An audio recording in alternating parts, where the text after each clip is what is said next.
প্রিয়তমা যখন করেছি তখনও একটা গ্রুপ বলেছে, কেউ কেউ বলেছে আমাকে যে ভাই বৃদ্ধ লুক সিনেমা চলবে না, কখন flop. Evergreen hit cinema, সেই ভিন্নতা মানুষের পছন্দ হয়েছে।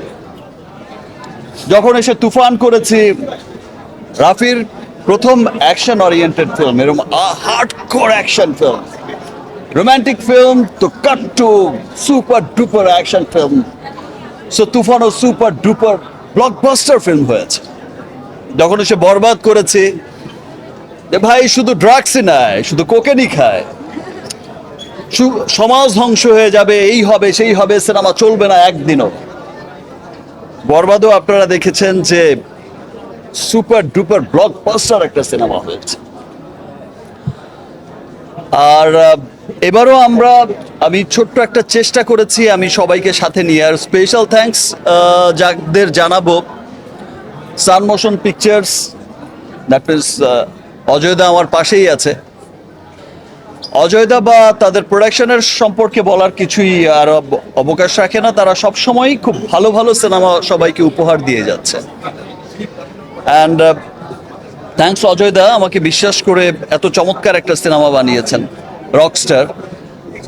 আমার মনে হয়েছে যে আমি একটা ভিন্ন ধারার, ভিন্ন জনারায় কাজ করতে চাই, যেই জনারার মধ্যে কোনো বন্দুক থাকবে না, কোনো একদম মেশিন গান, মোটর গান, এগুলো সব কিছু জনারা থেকে বেরিয়ে এসে আমি একটা ভিন্ন জনারার একটা স্টোরি নিয়ে, একটা একটা পরিবারের স্টোরি নিয়ে, একটা মিডল ক্লাস, একটা আপার মিডল ক্লাস, একটা আপার ক্লাসের বাচ্চার যে ক্রাইসিস, সেই মানুষগুলোর কি দুঃখ, কি বেদনা, কেমনভাবে তাদের জীবন যাপন। মানুষ শুধু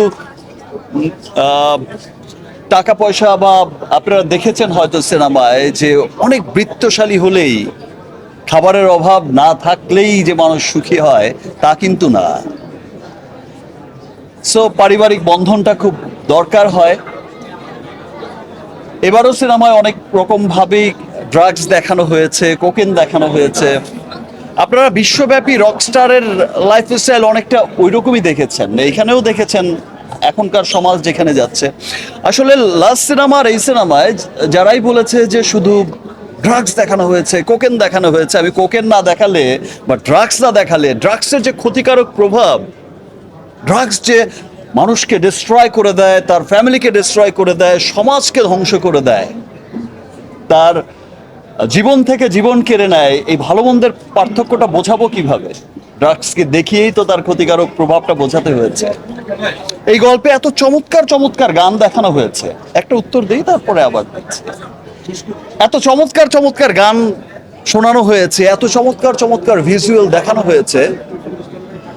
আমি আসলে এত চমৎকার ভিজুয়ালের সিনেমা, এত পরিচ্ছন্ন সিনেমা আমি আমার ক্যারিয়ারে আর এর আগে দেখিনি কখনো। এটা একটা নতুন জনারার সিনেমা। এটা যারা অ্যাকশন ওরিয়েন্টেড থেকে বেরিয়ে এসে একটি গল্পের, একটি সুন্দর, একটি রোম্যান্টিক, একটি ফিলের সিনেমা দেখতে পছন্দ করে, তাদের এই সিনেমাটা খুব ভাল লাগছে। এবং অনেকে, আমি রিভিউগুলো দেখছিলাম,